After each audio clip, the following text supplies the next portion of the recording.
de dépasser rapidement cette situation. Nekkuñu fii pour di jooytoog di apitoyer sur notre sort waaye baax na ñu xamal ñi ñu wóolu ba teg ñu fii li xew ci réew mi ak fi ñu ko fekk bi loolu amee ba pare nag sursaut la laaj un sursaut national ci sursaut boobu am na lu war état bi waaye am na lu war citoyen kenn ku nekk ci ñoom état bi nag moo war a njëkk a joxe exemple parce que nit ñi boo leen bëggee jëmale fenn da nga leen fay jiitu mënuñu laaj sénégalais yi ñu def ay sacrifice te état bi du ko def yan sacrifice la état bi bëgg a def am na loo xam ne ay mesures correctives la yu jëm ci finance publique pure sur et dure defe naa keroog ci seen conférence de presse ministre bi àddu woon na ci te amaana su dee laaj ñëw na ci loolu moom na ci àddu mënoon naa ko faram-fàccewaat ci ay mesures yu gàtt waaye comme temps bi léeg-léeg daf ñuy xaw a manqué ma jëm directement ci li nga xam ne mooy les mesures de réduction du train de vie de l'État. Ces mesures commenceront par la rationalisation des agences d'exécution. Des manquements graves ont été relevés dans la gouvernance économique et sociale de ces entités, marquées entre autres par une inflation des agences. Agences yi bëri na demoon nañu ba réew mi da ngay dagg agence pour placer benn client politique benn responsable politique sans que mu répondre ci benn cohérence d'ensemble. ñu ne bu njëkk bi mooy il faut que ñu rationaliser agence yooyu nga xam ne non seulement inflation am na mais bor gu bëri léegi-léeg day am ci agence yooyu boole kook agence yi dafa dem ba nekk nag benn centre des œuvres sociales boo xam ne kuñ ci teg rek la ngay njëkk a def mooy sama clientèle politique naka laay def ba fat leen donte correspondre ak un besoin et à des emplois effectifs réew mi am na ñoo xam ne weer mu ne ñu fayeeku te mosuñoo dem bërëb ba ñuy liggéey ñu boole ci loolu nag day jur masse salariale boo xam ne tey état bi egg na foo xam ne état Sénégal attanu ko parce que nag lii ñuy wax ni yëpp li ko andi mooy un état qui a voulu vivre au-dessus de ses moyens li ko andi mooy yàkkamti ak nekk dans la course électorale du prochain mandat dinaa ci dellu si waat yooyu yëpp nag nga boole kook gestion boo xam ne c'est une gestion inefficiente et enfin ay choix d'investissement yoo xam ne yu douteux la yoo xam ne opportunité bi de établir ñu ko te résultat ñu ci doon xaar amul à ce titre au plus tard à fin juin 2025 les agences d'exécution et de structures administratives similaires ou assimilées dont les missions se chevauchent seront regroupées et d'autres dont les missions peuvent être efficacement prises en charge par des directions centrales ou d'autres administrations non personnalisées de l'État seront supprimées. Des mesures d'accompagnement seront mises en œuvre pour préserver les intérêts des travailleurs.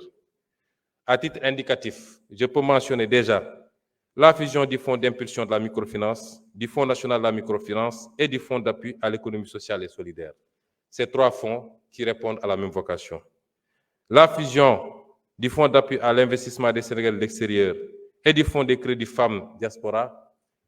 La fusion de l'Agence nationale pour les énergies renouvelables et de l'Agence pour l'économie et la maîtrise de l'énergie. La fusion de l'Office national de formation professionnelle et du Centre national de qualification professionnelle. La fusion du Fonds d'appui à la promotion de la petite et moyenne industrie, du Fonds des petites et moyennes entreprises et de l'Agence de développement et d'encadrement des PME à des PME. La fusion de l'Agence sénégalaise de promotion touristique et de la Société d'aménagement et de promotion des côtes et zones côtières, SAPCO. Le regroupement du Fonds de crédit pour les femmes et du Fonds national de l'entrepreneuriat féminin. La suppression de l'Agence nationale de la maison d'outils. La rationalisation des structures dans les secteurs de l'emploi, de la construction, des mines, entre autres. Le même exercice de rationalisation, ce n'est pas une liste exhaustive. Et le même exercice de rationalisation sera opéré au niveau des services centraux de l'État pour mieux optimiser l'organisation de l'administration. Les modalités d'intervention dans les collectivités territoriales par le PUMA, le PUDC et le Promoville seront harmonisées pour mieux rationaliser les crédits qui leur sont alloués. Pour la rationalisation des dépenses de personnel, dans le cadre de la rationalisation des dépenses personnelles, Il sera procédé d'ici à la fin du mois d'avril 2025 à un audit de l'effectif réel dans la fonction publique, à l'identification des agents et leur catégorisation par hiérarchie, ainsi qu'à une application rigoureuse des taux des éléments variables tels que les heures supplémentaires, les primes et les primes de rendement. Il sera mis en place, avant la fin du mois de juin 2025, une interface entre les applications de la solde et des 6 budgets afin d'avoir une situation exhaustive des dépenses de personnel et des états d'exécution à temps réel pour faciliter la reddition des comptes. Dans le cadre de l'effort national, un rebasing salarial sera opéré en vue de rendre plus équitables les niveaux de revenus entre les corps pour les classifications similaires. Les mesures idoines seront également prises pour dénicher et mettre un terme au cumul. Cumul du bénéfice de l'indemnité de logement avec la jouissance d'un logement administratif, cumul de fonctions.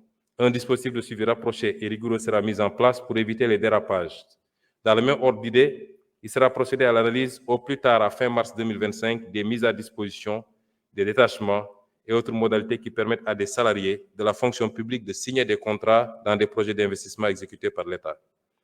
En dehors des secteurs de la santé, de l'éducation, de la défense, de la sécurité et des quotas entérinés dans les écoles de formation, tout autre recrutement devra procéder d'un ajustement interne qui n'affecte pas la masse salariale. Les mêmes mesures sont applicables au secteur parapublic.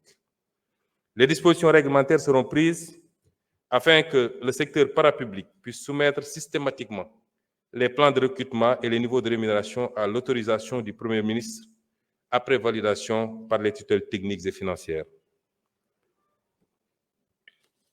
Au titre des dépenses de fonctionnement de l'État, l'accent sera mis sur la centralisation de certains achats de l'État. Elle concernera notamment les véhicules administratifs et le carburant, les titres de transport, le mobilier et matériel de bureau, le matériel informatique, les logiciels, les frais de publicité, les médicaments et produits pharmaceutiques. S'agissant spécifiquement des véhicules administratifs, le gouvernement va abaisser le standing des nouvelles acquisitions de véhicules en procédant à l'acquisition de véhicules en berline de moyenne gamme. Soumettre toute nouvelle acquisition de véhicules à une commission restructurée chargée des véhicules administratifs. Geler les acquisitions de véhicules par le mécanisme dit de car-plan en attendant de mieux encadrer cette pratique. Fixer à chaque administration une dotation budgétaire rationalisée de maintenance des véhicules. Merci beaucoup.